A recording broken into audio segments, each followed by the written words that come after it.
તાપી જિલ્લા સોનગઢ તાલુકાના પોખરણ ગામના પાટિયા પાસેથી ગેરકાયદેસર સ્ફોટક પદાર્થ સાથે એક ઇસમને ઝડપી પાડતી તાપી એસઓજી.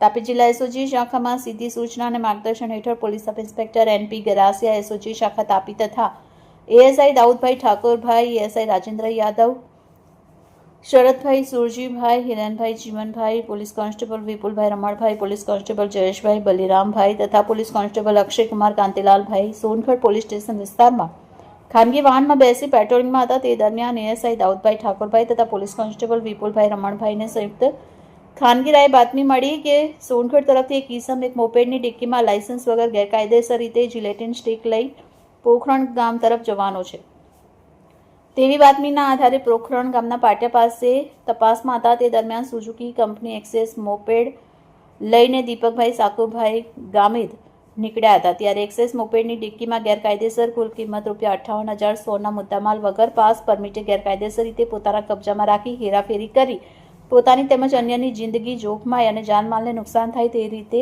રાખી પકડી પાડી તેઓ વિરુદ્ધ સોનગઢ પોલીસ સ્ટેશનમાં ગુનો દાખલ કર્યો. રિપોર્ટર વિકાસ પાટીલ, બુલેટ 26 ગુજરાત ન્યૂઝ, તાપી.